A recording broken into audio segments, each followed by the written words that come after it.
Good afternoon, my Real News Midday TV family. Welcome back to the channel for another news update. And in the news of this afternoon, man gunned down in St. Mary. The St. Mary police are investigating the fatal shooting of a man along the Springhead Main Road in Oracabessa early Sunday morning. The identity of the deceased has not yet been released, but the police sources stated that the incident occurred at approximately 3:50 a.m. Reports indicated that the man had just left a social event at a local bar and was walking home with his female companion when they were ambushed by unknown assailants who reportedly opened fire. It is understood that residents heard several loud explosions and alerted the police. Upon arrival, the police found the body of a man lying face down on the roadway with what appeared to be gunshot wounds to the head and upper body. The female companion managed to escape unhurt but has not been seen since the shooting incident. The police are actively pursuing leads and urge anyone with information that could assist with the investigation to come forward, said Anthony Wallace, acting superintendent of police for the St. Mary Police Division. We want to reassure residents that we are committed to maintaining safety and ensuring justice is served. Increased patrols and investigative efforts are already underway. Your cooperation is critical in our fight against the crime. If you saw or heard anything, no matter how small it may seem, please reach out to law enforcement. Together we can make our communities safer, he added. CPFSA urges greater community vigilance after horrific murder of 14-year-old. The Child Protection and Family Services Agency is calling for greater vigilance and the support from community members in the fight to protect Jamaica's children from predators. This urgent appeal comes in the wake of the brutal sexual assault and the murder of 14-year-old Press Johnson, a 9th grade student of Haile Selassie High School, who was attacked in her home on Spanish Town Road on Thursday, February 6. Chief Executive Officer of the CPFSA, Lord Adams Thomas, expressed the profound sorrow and outrage over the incident, stating the crime committed against this child is beyond horrific. This tragedy is a stark reminder that we as a society must do better to protect our children. The safety and well-being of your youth must be a collective responsibility. She continued, "It is quite unsettling in my mind to believe that someone reportedly saw a strange man tampering with the locks in an effort to enter the premises where the girl lived, yet there are no reports that an alarm was raised. It is even more distressing that some individuals, instead of assisting, chose to record and circulate videos of this innocent child in her darkest moments. How have we as a society become so desensitized to the suffering of our own children? Where was the village of protection she so desperately needed? This must be a wake-up call. We must return to the values that once defined us, a community that looks out for its children, that intervenes when something seems amiss, and that does not stand by while evil takes root in our midst," Adams Thomas said. The CPFSA head urged the members of the public to immediately cease the circulation of the gruesome videos related to Press Johnson's murder.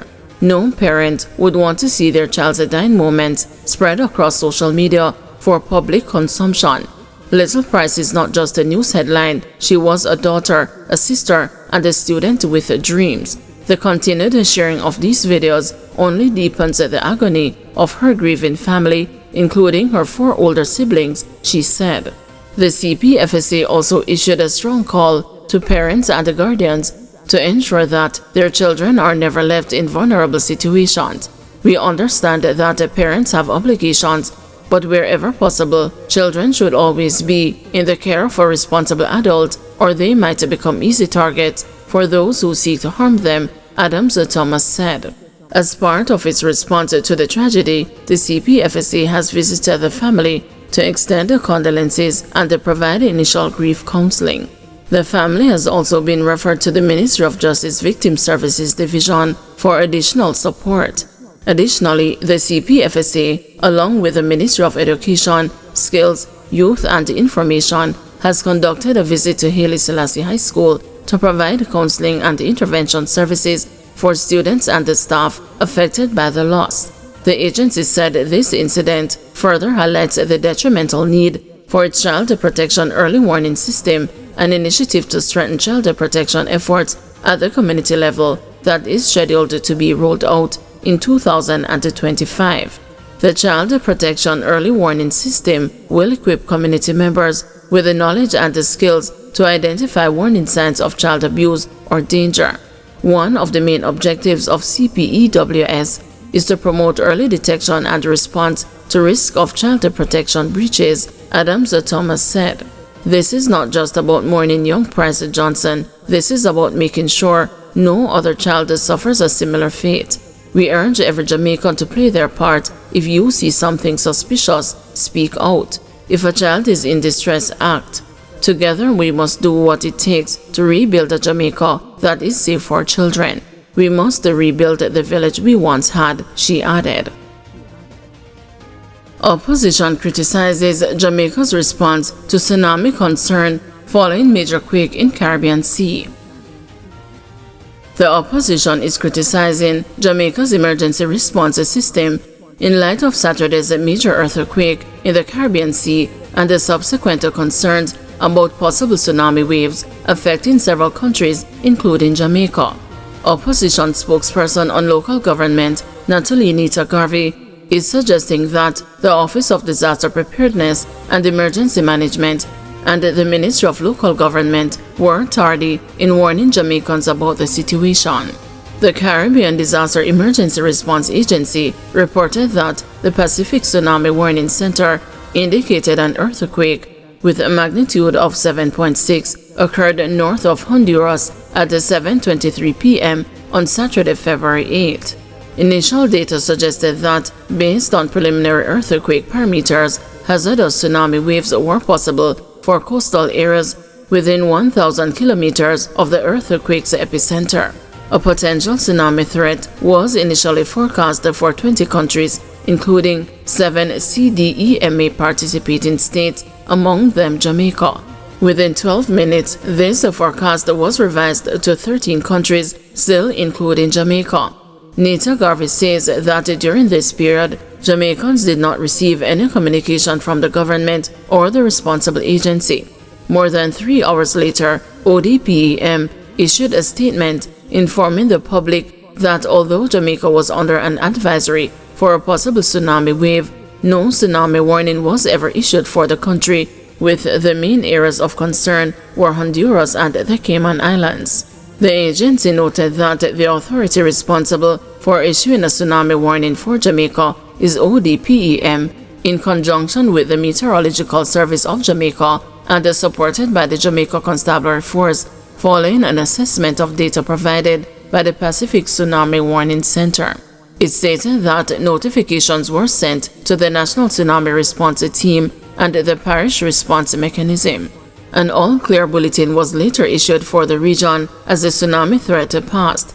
However, the opposition is suggesting that ODPEM's response was insufficient. Nita Garvey asserted that had a tsunami occurred, it would have resulted in a disaster of catastrophic proportions, as no bulletin was issued to warn the population, nor were any instructions provided on how to respond, except for a release issued more than 3 hours later.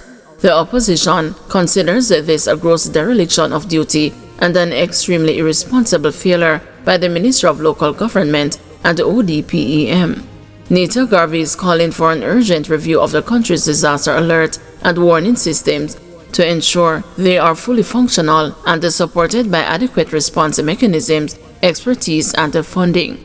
She described the ministry's and ODPEM's performance as scary and demanded that the minister, as the accountable officer, immediately provided the nation with a credible explanation.